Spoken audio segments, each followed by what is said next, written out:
नमस्कार। वेल्डर के complete course में हमारा सेफ्टी का टॉपिक चल रहा है और उसके ऊपर आपका 17वां टेस्ट लिया गया था और उसके अंदर जो भी क्वेश्चंस बनते हैं सेफ्टी से रिलेटेड वो सारे क्वेश्चंस इस पेपर के अंदर लिए गए थे। बहुत सारे क्वेश्चंस बच्चों ने सही भी किए हैं, कुछ क्वेश्चनों के अंदर बच्चों को डाउट रहा है, तो उन सारे डाउटों को क्लियर करने के लिए आज पूरी आंसर की आपके सामने प्रेजेंट की जा रही है। तो चलिए फटाफट स्टार्ट कर लेते हैं।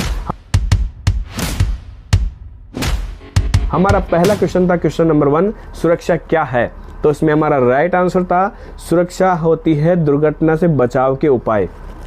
देखिए, दुर्घटना जो होती है उसका हमें कोई पूर्वानुमान नहीं होता है, उसकी हमें कोई आशा नहीं करते हैं कि हमारे साथ कोई दुर्घटना हो। वो अचानक होने वाली अनकंट्रोल इवेंट होता है। अगर उससे बचने के लिए हम कुछ उपाय को लेकर चलते हैं तो उसी को हम क्या कहते हैं? सेफ्टी कहते हैं। आगे बात समझ में? तो ये हमारा इसका राइट आंसर था। इसके बाद में बढ़ते हैं नेक्स्ट क्वेश्चन की ओर। हमारा नेक्स्ट क्वेश्चन था क्वेश्चन नंबर 2, निम्न में से दुर्घटना का कारण क्या हो सकता है? तो इन दिए गए विकल्पों में से हमारा राइट आंसर था ऑप्शन डी, जल्दबाजी में काम करना। देखिए, किसी भी जगह आप काम करते हो, कोई भी वर्कशॉप हो और किसी भी प्रकार का काम हो, अगर आप वहाँ पे जल्दबाजी में काम करते हैं तो वहाँ पर आप रिस्क मोल लेके चल रहे हैं, क्योंकि जल्दबाजी में कोई भी किसी भी प्रकार का एक्सीडेंट आपके साथ हो सकता है। क्योंकि जल्दबाजी में आपका दिमाग स्थिर नहीं रहता है, आप हड़बड़ाहट करते हैं और उस चक्कर में कोई ना कोई चूक हमसे हो जाती है जिससे कि एक एक्सीडेंट हो सकता है। तो हमेशा ध्यान रखें, कभी भी जल्दबाजी के अंदर काम नहीं करना है, ठीक है। इसके बाद में चलिए बढ़ते हैं नेक्स्ट क्वेश्चन की ओर। हमारा नेक्स्ट क्वेश्चन है क्वेश्चन नंबर 3, अनियंत्रित व दुखद परिणाम वाले अनजाने में हुए प्रकरण को क्या कहते हैं? तो इसमें हमारा राइट आंसर है ऑप्शन बी, दुर्घटना।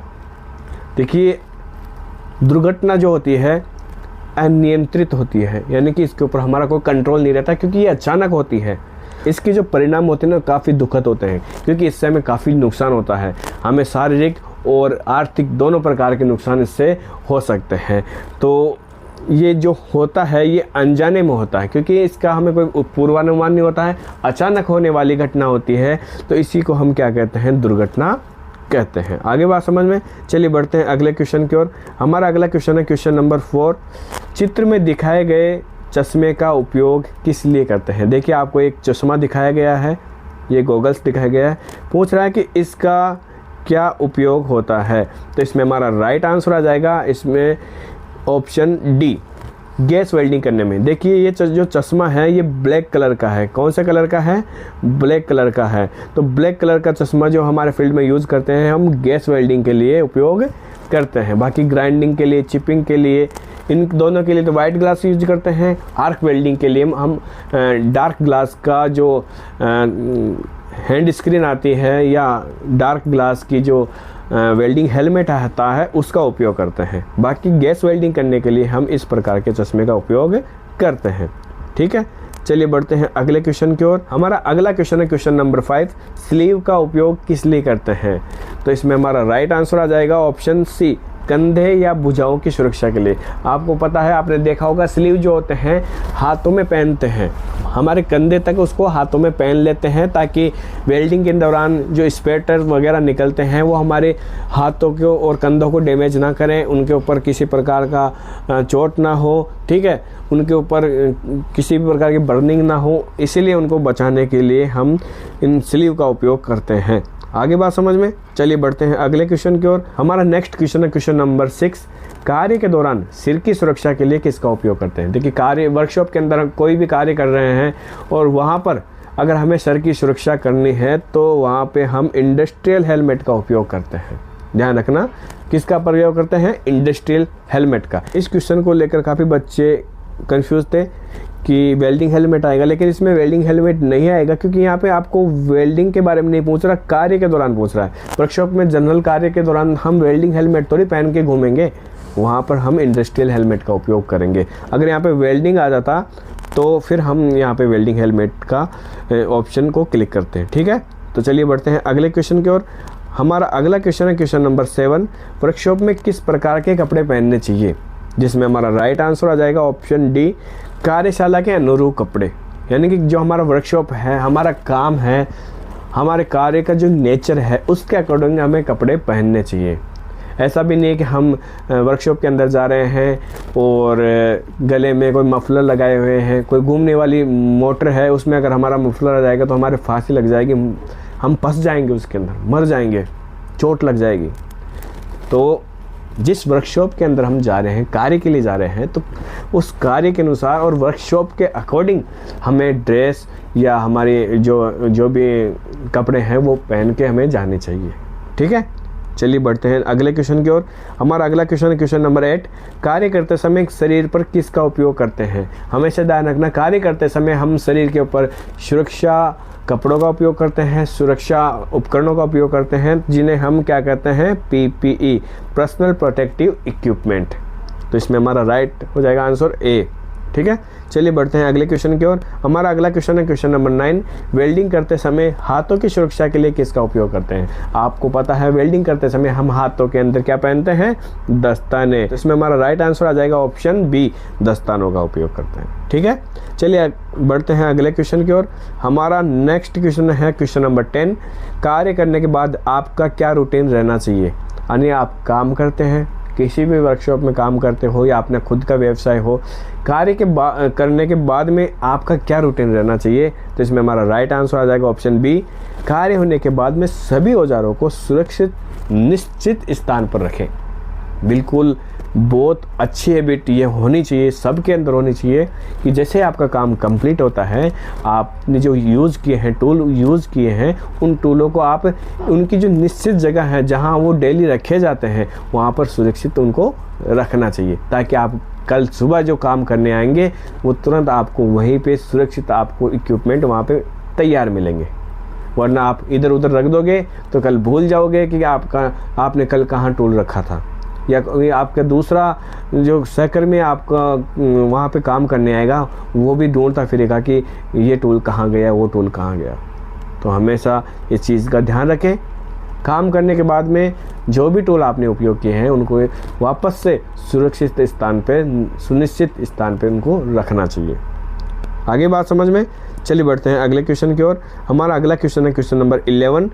कहीं भी कार्य करते समय किस बात का ध्यान सबसे ज़्यादा रखना चाहिए? देखिए, काम कम हो चलेगा, लेकिन आपको ध्यान रखना है कि आप हमेशा सुरक्षा के अंदर ही काम करें, सेफ्टी का पालन करते हुए काम करें, क्योंकि जब आप सुरक्षित रहेंगे तभी तो काम होगा ना। अगर आप ही एक्सीडेंट हो गए, आपको चोट लग गई, तो वो काम किस प्रकार से होगा? ठीक है, तो हमेशा ध्यान रखें, हमेशा सुरक्षा नियमों का पालन करना चाहिए। इसके बाद में हमारा नेक्स्ट क्वेश्चन है क्वेश्चन नंबर 12। वर्कशॉप में ज्वलनशील पदार्थ को कहाँ रखना चाहिए? देखिए, अगर आप वर्कशॉप में ज्वलनशील पदार्थों का उपयोग करते हैं, जैसे हम गैस वेल्डिंग करते हैं, तो गैस वेल्डिंग के लिए एसीटोन का भी उपयोग हम कभी करते हैं, या फिर एसिटिलीन सिलेंडर का उपयोग हम करते हैं। तो जो हमारे पास रिजर्व में बचा हुआ है माल है, स्टॉक है, उसको हमें हमेशा एक अलग उसके लिए वर्क स्पेस चूज़ करना चाहिए, एक अलग से स्थान बनाना चाहिए कि यहाँ पे ज्वलनशील पदार्थ रखेंगे, जिसके आसपास में कोई भी वर्क नहीं करना है, कोई भी वेल्डिंग वर्क नहीं करना है, हॉट वर्क नहीं करना है। इस प्रकार की जगह को चूज़ करके वहाँ पर ये चीज़ें अलग से रखी जाती है। तो इसमें हमारा राइट आंसर आ जाएगा ऑप्शन डी, ज्वलनशील पदार्थों को रखने की अलग से व्यवस्था हम करते हैं। ठीक है, चलिए बढ़ते हैं अगले क्वेश्चन की ओर। हमारा अगला क्वेश्चन है क्वेश्चन नंबर 13। PPE का पूरा नाम क्या है? तो इसमें हमारा बिल्कुल राइट आंसर है option D, personal protective equipment को हम जो शॉर्ट फॉर्म के रूप में हम PPE कहते हैं। ठीक है, चलिए बढ़ते हैं अगले क्वेश्चन की ओर। हमारा अगला क्वेश्चन है क्वेश्चन नंबर 14। PPE का क्या उपयोग है? तो मैंने बताया था, सुरक्षा के लिए हम PPE का उपयोग करते हैं, दुर्घटना से बचने के लिए हम किसका उपयोग करते हैं? PPE का उपयोग करते हैं। तो ऑप्शन डी इसमें राइट हो जाएगा। चलिए बढ़ते हैं अगले क्वेश्चन की ओर। हमारा अगला क्वेश्चन है क्वेश्चन नंबर 15। वेल्डिंग वर्कशॉप में कार्य करते समय पैरों में क्या पहनना चाहिए? तो इसमें हमारा राइट आंसर आ जाएगा ऑप्शन बी, सुरक्षा जूते। हमेशा ध्यान रखना, किसी भी वर्कशॉप में अगर आप काम करने जाते हैं तो वहाँ पे हमेशा आप सेफ्टी शूज़ पहन के जाएं, ठीक है, अदरवाइज आपके पैरों में भी चोट लगेगी और आपके जो आप स्टाइलिश जूते अगर पहन के जाएंगे तो वो भी ख़राब हो जाएंगे। तो ध्यान रखें, हमेशा वर्कशॉप में काम करने जाएं तो सेफ्टी शूज़ पहन के ही जाएं। इसके बाद नेक्स्ट क्वेश्चन है क्वेश्चन नंबर 16, संपूर्ण जानकारी के अभाव में किसी मशीन पर कार्य करने का परिणाम क्या हो सकता है। तो आप जान ही गए होंगे, समझ ही गए होंगे, अगर किसी व्यक्ति को किसी मशीन के बारे में पर्टिकुलर अच्छे से पता नहीं है, अच्छे से नॉलेज नहीं है, उस पे काम नहीं किया है, तो जाके उस मशीन पे ऊपर काम नहीं करना है। पहले उस मशीन के बारे में जानना है, उसके बाद में ही काम करना है। अगर आप उसके बारे में नहीं जानते हैं और आप उसके ऊपर काम करने लग गए तो किसी भी प्रकार का एक्सीडेंट आपको हो सकता है और आप दुर्घटना का शिकार हो सकते हैं। तो इसमें राइट आंसर आ जाएगा ऑप्शन डी। ठीक है, चलिए बढ़ते हैं अगले क्वेश्चन की ओर। हमारा नेक्स्ट क्वेश्चन है क्वेश्चन नंबर 17, कार्य के दौरान निकलने वाले धुएं को श्वास के साथ शरीर में जाने से रोकने के लिए किसका उपयोग किया जाता है। तो इसमें हमारा राइट आंसर आ जाएगा ऑप्शन सी, रेस्पिरेटर, जिसको मास्क भी कहते हैं। हम मास्क लगाते हैं तो वर्कशॉप के अंदर भी वर्कशॉप को इंडस्ट्रियल मास्क आते हैं जिसको रेस्पिरेटर कहा जाता है। ये क्या होता है कि वेल्डिंग के दौरान धुआं निकलता है या कार्य के दौरान धूल कण निकलते हैं तो उनसे क्या करता है, हमारी सुरक्षा करता है। देखिए, हम सांस लेते हैं, अगर बिना मास्क के हम काम करेंगे, बिना रेस्पिरेटर के काम करेंगे तो धूल कण हुआ, धुआं हुआ अपने सांस के साथ अपने शरीर के अंदर चला जाएगा, जिससे बहुत सारी गंभीर बीमारियां हो सकती हैं। तो उनसे बचने के लिए रेस्पिरेटर का उपयोग करना चाहिए। आगे बात समझ में, चलिए बढ़ते हैं अगले क्वेश्चन की ओर। हमारा अगला क्वेश्चन है क्वेश्चन नंबर 18, वेल्डिंग के दौरान निकलने वाले स्पैटर से शरीर व कपड़ों की सुरक्षा के लिए किसका उपयोग करते हैं। देखिए, वेल्डिंग के दौरान स्पैटर निकलते हैं, लावा निकलता है, तो उनसे बचने के लिए, शरीर को बचाने के लिए, कपड़ों को बचाने के लिए हमेशा हम एप्रॉन का प्रयोग करते हैं। ऑप्शन डी इसमें राइट हो जाएगा। ठीक है, चलिए बढ़ते हैं अगले क्वेश्चन की ओर। हमारा अगला क्वेश्चन है क्वेश्चन नंबर 19, वर्कशॉप में सुरक्षा कितने प्रकार की होती है। तो बिल्कुल सही आंसर है ऑप्शन बी, 3 प्रकार की। पहली है स्वयं की सुरक्षा, फिर है औजारों की सुरक्षा, ठीक है, फिर है वर्कशॉप की सुरक्षा। ठीक है, तो इस प्रकार से 3 प्रकार की यहाँ पे सेफ्टी, इंडस्ट्रियल सेफ्टी मानी जाती है। ठीक है, चलिए बढ़ते हैं अगले क्वेश्चन की ओर। हमारा अगला क्वेश्चन है क्वेश्चन नंबर 20, यदि वर्कशॉप में मशीनों या कार्य का अधिक शोर हो रहा है तो कानों को तेज शोर से बचाने के लिए किसका उपयोग करते हैं। तो इसमें हमारा राइट आंसर आ जाएगा ऑप्शन बी, ईयर प्लग का। देखिए, हम वर्कशॉप के अंदर काम करते हैं तो मशीनों का शोर भी होता है, मशीनें आवाज़ करती है। हम अगर फोर्जिंग या वेल्डिंग वर्कशॉप में काम करते हैं तो हैमर की भी तेज़ आवाज़ आती है जो कानों में चुभती है, कानों के लिए हार्मफुल रहती है। अगर आप लगातार तेज़ शोर में रहेंगे तो आपके कान डैमेज हो सकते हैं, आपके कान वीक हो सकते हैं। तो इस प्रकार से कानों की सुरक्षा करने के लिए हमेशा आपको ईयर प्लग का उपयोग करना चाहिए। अगर कहीं भी वर्कशॉप के अंदर तेज़ आवाज़ का काम है तो आपको ईयर प्लग लगाने चाहिए। आगे बात समझ में, तो इस प्रकार से ये 20 क्वेश्चन आपको पेपर के अंदर दिए गए थे, जिसमें आपने अच्छा रिजल्ट भी दिया है, अच्छा स्कोर भी आपने बनाया है, और जो कुछ क्वेश्चन जो आपको प्रॉब्लम कर रहे थे पूरे आंसर की हमने सॉल्व कर ली है। मुझे उम्मीद है आपको अच्छे से समझ में आ गया होगा। और मिलते हैं फिर से एक नए टॉपिक के साथ, एक नई क्लास के साथ मिलते हैं नेक्स्ट वीडियो के साथ। नमस्कार।